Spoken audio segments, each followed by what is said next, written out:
ایک مرتبہ جرمنی جانا ہوا، شہر کا نام میں ارادتاً نہیں بتاؤں گا، تو وہاں ایک مرتبہ اس عاجز نے کچھ اللہ کی مدد، اللہ کی نصرت کے متعلق بیان کیا۔ بعد میں کھانے کا وقت آ گیا تو کھانے پہ ایک پاکستانی انجینئر صاحب ملے جو وہاں کافی عرصہ سے سیٹلڈ تھے۔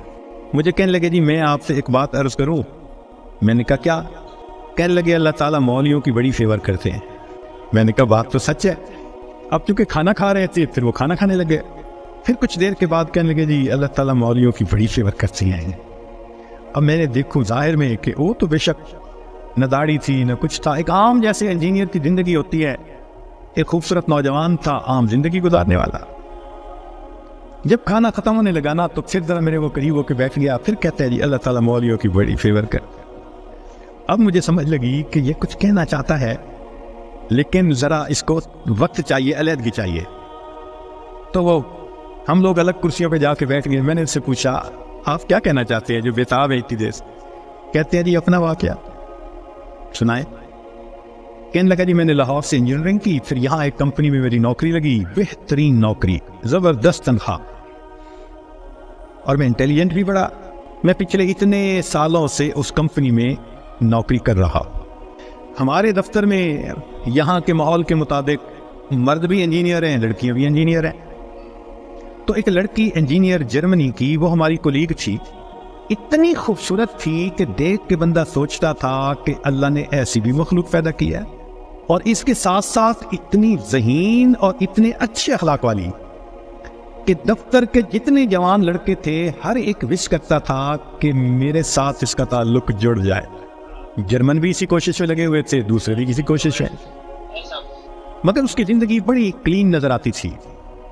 وہ کام کی بات کرتی تھی، جو ذرا کام کی بات کے علاوہ کرتا تھا ایسا جواب دیتی تھی کہ اگلے کو ضرورت ہی نہیں ہوتی تھی بات کرنے کا۔ ہم لوگ دوپہر کے وقت چھٹی ہوتی تو پھر کھانا کھا لیتے تھے، کمرہ بنا ہوا تھا۔ ایک دن میں نے کھانا نہ کھایا، پھر دوسرے دن کھانا بھی نہ کھایا، تیسرے دن جب میں نے کھانا نہ کھایا تو اس نے مجھ سے پوچھ لیا کہ فلاں آج کل آپ دوپہر میں کھانا نہیں کھا رہے؟ میں نے کہا اس لیے کہ وہ میں مسلمان ہوں اور ہمارا رمضان المبارک شروع ہو گیا ہے اور میں فاسٹنگ کر رہا ہوں۔ اس نے کہا یہ کیا ہوتی ہے؟ تو میں نے بتایا روزہ کیا ہوتا ہے۔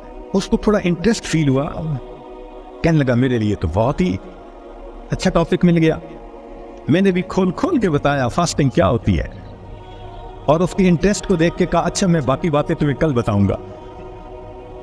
اگلے دن پھر میں نے اس سے کوئی بات کی، ہماری بات رمضان شریف پہ چلنی شروع ہو گئی، اور وہ بھی اس کھانے کے وقت میں کچھ دیر بیٹھ کے مجھ سے اسلام کے بارے میں کوئی بات سن لیتی۔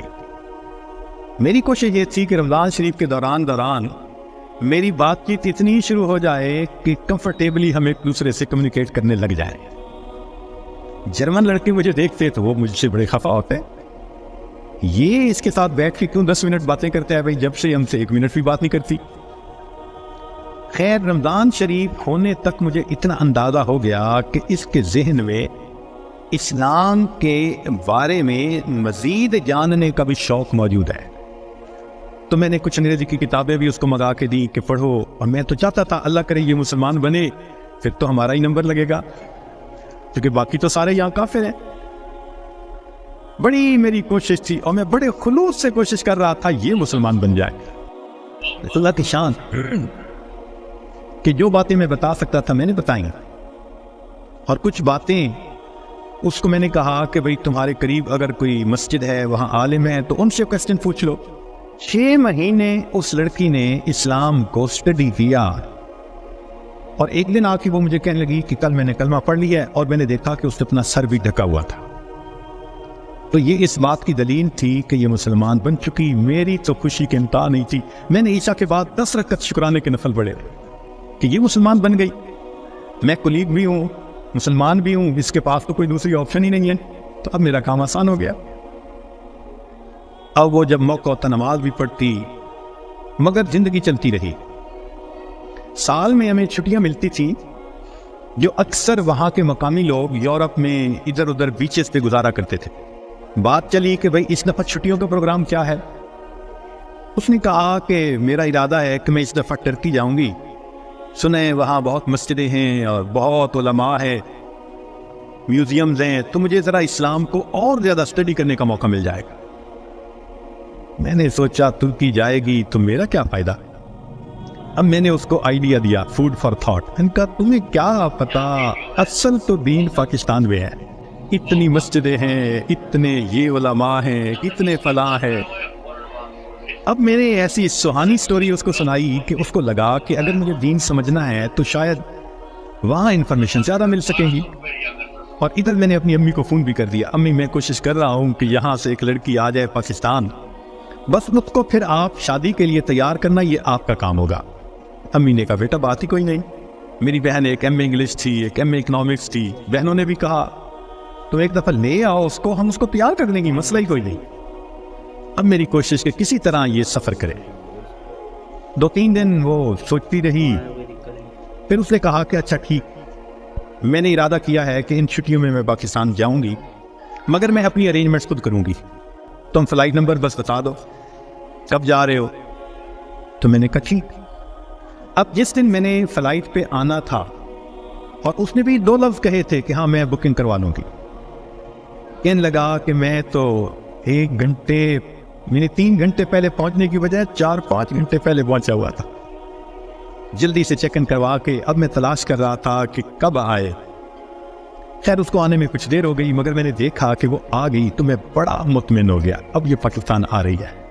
خیر جب پاکستان اترے تو میرے گھر والے, رشتہ دار سب مجھے ریسیو کرنے آئے ہوئے تھے. تو گھر کی عورتیں اس کو بھی ملی.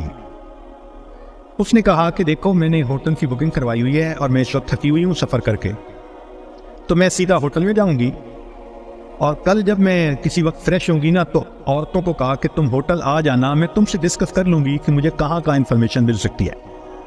میری بہنیں اس کو دیکھ کے تو حیران ہو گئی, اور انہوں نے شادی کی ڈیٹ اور پلاننگ وہ بھی شروع کر دی. اگلے دن میری امی گئی اور اس کو کہا کہ بھائی آپ ہوٹل میں کیوں رہتی ہو, ہمارے گھر میں آؤ. اس نے کہا میں ذرا یہاں کمفرٹیبل ہوں. امی نے کہا چلو کھانا کھانے ہی آ جاؤ. اس نے کہا ٹھیک. تو وہ ایک وقت کھانے کے لیے گھر امی کے ساتھ آ گئی. ہمارا گھر ڈیفینس کے اندر اتنا بڑا بہترین محل نما گھر تھا, اور بزنس تھا ہمارا کار ڈیلرشپ تھی. اب جو کار ڈیلر ہو وہ تو کروڑوں پتی ہوتا ہے. چھوٹا بھائی میرا مجھ سے بھی زیادہ خوبصورت نوجوان. خیر میری بہنوں نے بڑی کوشش کی کہ بھائی کسی طرح وہ ہاں کر دے کہ میرے ساتھ اس کی شادی سے وہ راضی ہے, مگر وہ خاموش جاتی, وہ ہاں نہیں کرتی تھی. پریشانی ہونے لگ گئی, دن گزر رہے اور ہاں نہیں کر رہی ہے. تو کہنے لگے کہ ایک دن جو ہے امی نے کہا کہ بیٹا اگر تم سے وہ راضی نہیں تو تمہارا چھوٹا بھائی بھی تو ہے, ہم اس کی آپشن دے دیتے ہیں. میں نے کہا ٹھیک ہے کوئی بات نہیں. امی نے چھوٹے بھائی کی آپشن دے دی. وہ سن کے پھر چپ ہو گئی. حتیٰ کہ آدھے سے زیادہ دن گزر گئے. فرض کرو 20 دنوں سے رہنا تھا تو 10-12 دن گزر گئے. اب امی کو ذرا فکر ہونے لگ گئی کہ یہ نہیں مانے گی. ہم پریشان بھی تھے. اللہ کی شان ایک دن وہ امی کے ساتھ بیٹھی بات چیت کر رہی تھی کچھ. کہنے لگا میرے ایک چچا ہیں, تبلیغی بندے ہیں, سارا دن مسجد میں پڑے رہتے ہیں اور کام ہی کوئی نہیں ہے ان کو. ان کا ایک بیٹا ہے اور اس بیٹے کو انہوں نے جامعہ اشرفیہ سے مولوی بنا دیا. وہ چونکہ میرے امی کے قریبی رشتہ دار ہیں تو وہ نوجوان ہمارے گھر آیا امی کو کوئی چیز دینے کے لیے. تو اس لڑکی کی ذرا دور سے نظر پڑ گئی کہ ایک بندہ ہے, داڑھی والا بھی ہے, ٹوپی بھی ہے اور وضاقت بھی دینی ہے. اس نے میری امی سے پوچھ لیا یہ کون ہے. اس نے کہا یہ میرے دیور کا بیٹا ہے, عالم ہے. اس نے کہا اچھا میں نے جو کچھ مسئلے پوچھنے تھے وہ میں اس سے پوچھ سکتی ہوں. امی نے کہا. کہنے لگا امی نے وہ مولوی صاحب کو بلا لیا اور وہ مولوی صاحب آ کے یوں نگاہیں نیچی کر کے کھڑے ہو گئے. یہ اس نے 1-2 باتیں پوچھی, اس نے آگے سے جواب دیا, اور جیسے روٹھا ہوا بندہ ہوتا ہے وہ مولوی صاحب چلے گئے. اس نے جاتے ہوئے اس سے پوچھ لیا کہ بھئی اگر کوئی اور بات پوچھنی ہو تو آپ کا ٹیلی فون نمبر. اس نے ٹیلی فون نمبر دے دیا. 1-2 دن ٹیلی فون پہ اس سے بات کرتی رہی. کہنے لگی کہ چوتھے دن ہمیں پتہ چلا کہ لڑکی نے اس سے خود بات کی, کیا تم مجھ سے نکاح کرنا چاہتے ہو. کہنے لگے مولوی صاحب نے جواب دیا میں ابو سے پوچھوں گا. اس نے ابو سے پوچھا. ابو نے کہا کہ بیٹا ساری دنیا مسلم مومن کے لیے اس کا ملک ہے, اگر تمہارا رزق اللہ نے وہاں لکھا ہے تم دین کی نیت سے جاؤ, اللہ کے دین کا کام کرو وہاں. کہنے لگا لڑکے نے ہاں کر دی. اگلے دن اس نے کیا کیا، وہ لڑکے نے اپنے 2-4 رشتہ داروں کو بلا لیا، سادگی کے ساتھ نکاح ہو گیا. لڑکی اس کو لے کے اسلام آباد ایمبیسی چلی گئی، اور ایمبیسی میں اس نے اپنا سٹیٹس دکھایا، پورا دکھا کے کہا کہ میں آئی تھی چھٹیاں گزارنے، اس کے ساتھ میرا نکاح ہو گیا ہے، کاغذات ہوتے رہیں گے، میں نے ہے 4 دن میں واپس جانا، کیا آپ اس کا ملٹیپل ویزا لگا سکتے ہیں؟ کہنے لگے کونسلر کو اس کی پرسنالٹی، اس کی بات چیت، اس کی نوکری اتنی یعنی جسٹیفیکیشن نظر آئی، اس نے چھوٹے ہی 5 سال کا ملٹیپل ویزا لگا دیا. کہنے لگا چھٹیاں ختم ہونی تھی، وہ لڑکی اپنے وہ جو مولوی صاحب خاوند تھے ان کے ساتھ چلی گئی، محنت میں نے کی، اللہ نے فیور مولوی کی کر دی. وَهُوَ يَتَوَلَّى الصَّالِحِينَ، وہ اللہ نیکوکاروں کا سرپرست ہے.